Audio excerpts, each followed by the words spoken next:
Кој ја уби Росица? Сторителот Да. на прво место, меѓутоа нејзиниот живот веројатно можеше да биде спасен доколку се постапеше согласно сите утврдени законски и подзаконски процедури и правила кои што ги имаме во државата.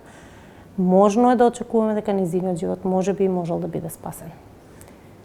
Министрот за внатрешни работи Тошковски деновиве во јавен настап рече дека МВР реагирало навремено и вината ја префрли во обвинителството и судството.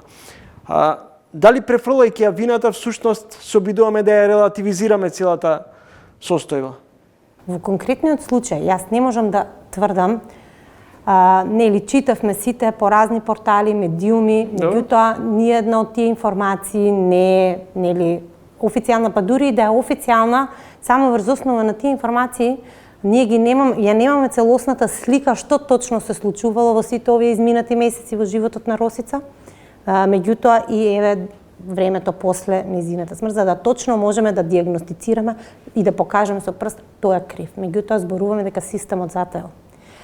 Заради тоа Каде затаи системот во ситуација кога најмалку десетина пати Росица побарала поддршка, помош, дали од МВР, потоа од обвинителството? Меѓутоа, сето тоа мора да биде независно и објективно. Кога го зборам ова, не може истото обвинителство да истражува тоа што го водело случајот, да истражува дали самото тоа обвинителство направило некаков пропуст. Исто се однесува и на поступувањето на судот.